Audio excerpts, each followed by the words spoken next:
Today I'm going to tell you about the worst media empire you've never heard of, Lee Enterprises. Lee Enterprises is one of the largest owners of local newspapers in America, and their apparent indifference to the truth, ethics, and transparency is utterly terrifying. Now, before I introduce you to Lee Enterprises, I want to briefly talk about an evil publishing empire you may have already heard of, and which has a lot of similarities to Lee Enterprises. I'm talking about Sinclair. Until July of 2017, the Sinclair Broadcast Group operated its media empire in relative obscurity. That was until John Oliver used his platform as host of HBO's Last Week Tonight in order to shine a bright light on the Sinclair media machine. The thesis of Oliver's 19-minute segment on Sinclair was that behind the mask of being an impartial and innocent broadcaster of local news, this media giant operating in the shadows and taking advantage of the public's overwhelming trust in local news was really just a giant corporate conglomerate operating a thinly veiled right-wing sleaze machine, with little, if any, interest in or commitment to ethical, honest, fact-first reporting. Put simply, local people thought that they were getting local news that they could trust, but they were actually just getting the opposite. Now, what made Oliver's comedic expose of Sinclair so gripping, beyond the hilarious content that Sinclair produced and pushed to local communities, was the immense scale of what Oliver was describing. We did some math and we found out that when you combine the most watched nightly newscasts on Sinclair and Tribune stations in some of their largest markets, you get an average total viewership of 2.2 million households. And that is a lot. It's more than any current primetime show on Fox News, including 5 Idiots Have the Most Intolerable Dinner Party Ever, and that guy from college everyone hated has a talk show now with Tucker Carlson.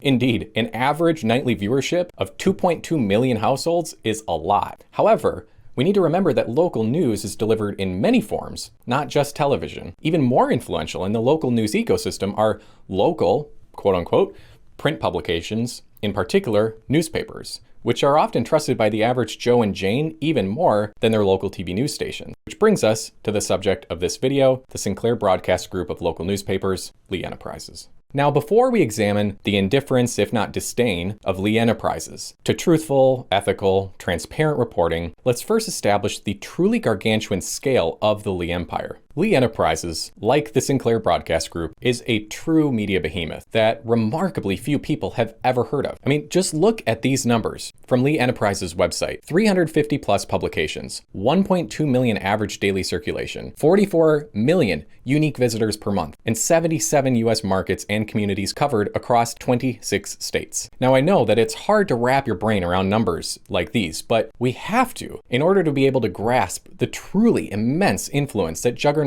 like Lee and Sinclair have over our society and the power that they wield in order to shape how we view the world, perceive our neighbors, and what we accept as the indisputable truth about the world around us. My name has found its way into countless news stories printed by my local Lee-owned La Crosse Tribune. Likewise, countless more civic projects that I've been deeply involved with have also been the subject of reporting by Lee-owned newspapers and online publication. So to say that I'm pretty familiar with Lee Enterprises would be quite an understatement. And for many years, like most people, I never questioned their commitment to doing their best to get the story right by reporting the facts and correcting their occasional errors if everyone was brought to their attention. But that all changed in a big way in 2016, when a series of profoundly inaccurate stories were published about me by my local Lee-owned La Crosse Tribune. Stories which devastated me to the point of weighing the pros and cons of ending my own life. Eventually, after several years of intense struggle and eventually climbing far enough out of the pits of depression, I began seeing a therapist who suggested that I start writing about my experiences as a way to get my power back. So I did. And when I published my first story, opening up about how my local paper destroyed my life and my mental health, I naively assumed at the time that the story that I was writing was an isolated one. I figured it was a story about me, a crummy reporter, and the paper's editor, but it wasn't. I know this now because just 2 days after I published my first story, the Tribune's longtime editor, who I took to task in my first story, suddenly retired and was quickly replaced by a new editor. But it was when I began engaging the paper's new editor that I realized that the reprehensible behavior that I was witnessing at the local level was a prime example of the old adage that the fish rots from the head. All of this led to the next story I published in the saga, a story which, after publication, the La Crosse Tribune felt compelled to privately retaliate against me in the most deeply personal and disgusting way I could possibly imagine. They purposefully destroyed my relationship with my own brother. Now, in order to keep my legal options open, I can't get into all the specifics here, but the gist of it is that because my works at the paper, they pressure my brother to pressure me to stop publicly criticizing the Tribune and Lee Enterprises. And I love my brother to death, but as I told him, I wasn't going to surrender my right to free speech or my most deeply held principles for anybody, especially not demons like the ones that run the Tribune or Lee Enterprises or any bottom-feeding scum that would give them cover. And at this point, I haven't heard from my brother in months. And it breaks my freaking heart. My brother was my best friend for almost 30 years. And then just like that, it was over. And now, Lee Enterprises has the fucking gall to publish a series called The Ethical Life. That's gotta be a joke, but it's not. I had hoped that I could forgive the Tribune for publishing slanderous stories about me and refusing to correct them. But when those fuckers took my brother from me, I will never forgive them for that. And I pray for only the worst to befall anybody affiliated with them. And I also hope that anybody who watches this video and hears my story will go ahead and give Lee Enterprises a piece of your mind. And that you'll like this video, leave a comment, and share it with as many people as possible in order to make sure that everybody knows about this truly despicable media empire. Eventually, I went on to publish this story, which examined a series of emails that I exchanged with senior leadership of the Lyon Tribune and what stunning facts these emails revealed. Not just about the Tribune, but I would soon find out about the whole Lee empire. You see, while pressing the new editor of the Tribune, Bob Heiss, Journalist quits Kenosha paper in protest of its Jacob Blake rally coverage. By Mark Tracy of the New York Times. The journalist, Daniel J. Thompson, a digital editor who said he was the only full-time black staff member at the paper, which covers southeastern Wisconsin, said the headline did not accurately sum up the article and gave a false impression of the rally itself, which he attended. The rally for Mr. Blake, who was left paralyzed by the shooting on August 23rd, included calls for unity from his father and Wisconsin's Lieutenant Governor, Mandela Barnes, the article said. Mr. Thompson, 30, said he attended the Senate rally but did not cover it. Shortly after 7 p.m. that day, he sent a text that included a screenshot of the headline to Bob Heiss, the executive editor of the Kenosha News. I don't even know if I can associate with the company after that, Mr. Thompson said in the text exchange. I need to calm down, but I wanted you to know immediately. According to a screenshot provided by Mr. Thompson, Mr. Heiss responded, Yes, you should calm down. That is a public threat, and it is an exact quote at a rally that was to that point totally on message. Mr. Thompson replied, Then I quit. You see, while pressing the new editor of the Tribune, Bob Heiss, and the paper's publisher, Sean Burke, to correct several serious but easily verifiable falsehoods in the story that shattered my reputation and existence in the small city that I've called home for the last 20 years, they revealed so much while doing their very best to keep our exchange as short as possible. But thankfully, after spending more than a decade of my life in politics, at this point it's not very hard for me to see when somebody is trying to dodge a question or change the subject, shift blame, or perform other forms of mental or conversational gymnastics in order to try to avoid the catastrophe of having the truth spill out of their mouths, or worse yet, into an email. But who knows? Maybe some good will come out of this. Maybe some good will come out of the way that Heiss and Burke repeatedly tripped over the truth and one another in our emails with each other. Because after all, it's only because of their bumbling effort to avoid drawing the ire of the Lee Enterprises mothership by answering several basic questions that I posed to them, and by providing me with a couple very simple documents. By refusing to give me this stuff, they inadvertently told me everything that I needed to know. Because like a suspected criminal that says,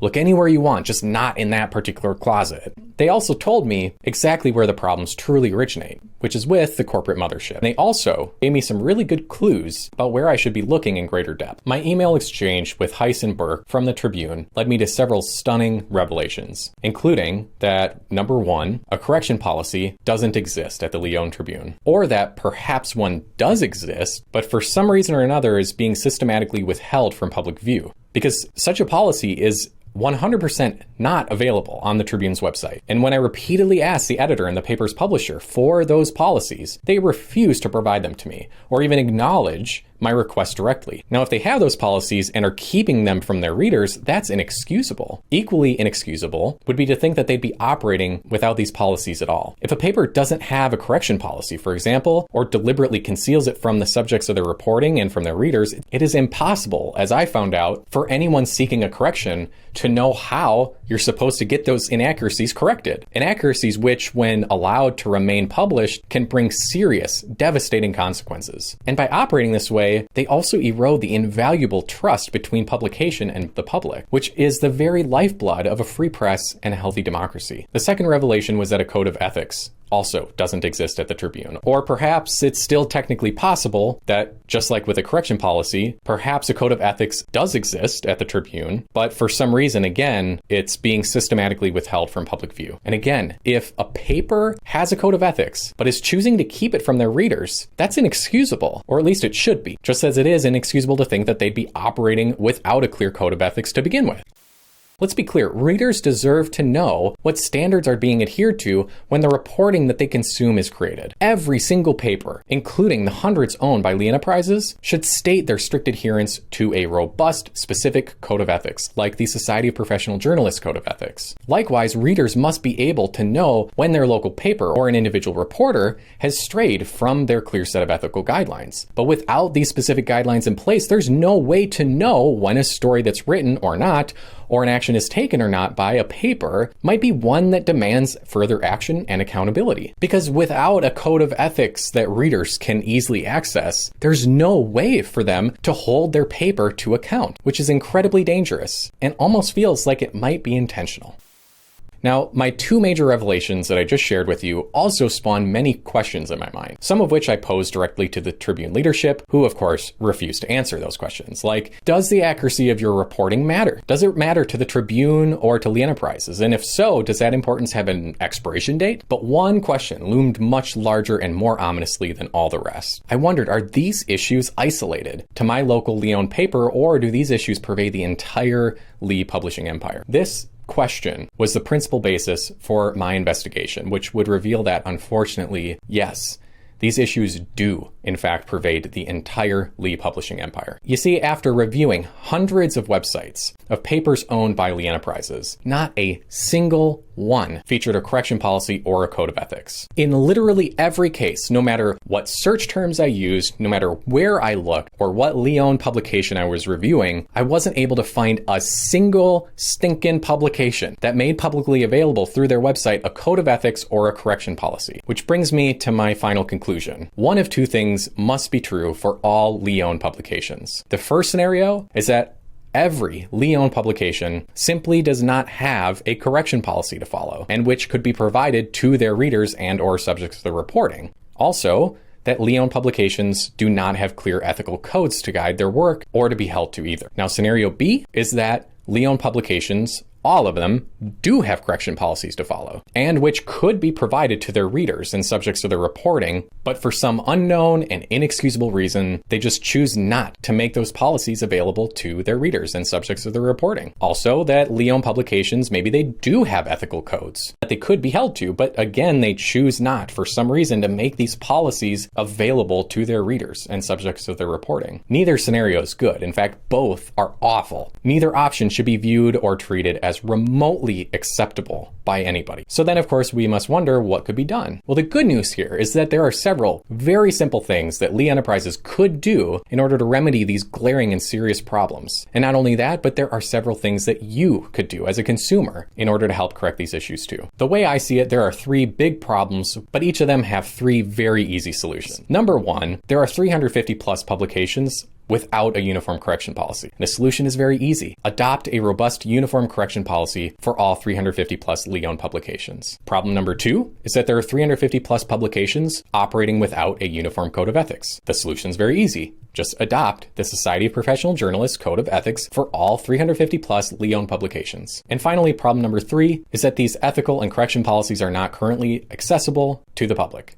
And the solution is easy. Make them accessible to the public by placing them on each of the 350 plus Lee-owned publications websites. Now, why am I so confident that these changes would be super easy to implement? When it comes to instituting the 3 changes that I've just suggested, if you were to visit each of the 200 plus publications listed on lee.net/markets as I did, you'll soon quickly see that each site you visit looks very similar to the last one that you visited. And that's because they're all running on the same content management system called Town News. And what all this means is that Lee Enterprises, if they were to recognize the seriousness of the issues that are described in this video, all they would have to do, and only do one time, is adopt these policies and then adjust the website template that all of their publications are obviously running on. And almost instantly, they'd be able to solve the biggest problems I've described. As for what you can do, well, history unfortunately has shown us time and again that big corporations rarely respond to polite requests to make meaningful changes in the way that they operate and to do the right thing. What has proven quite effective in situations like this is to first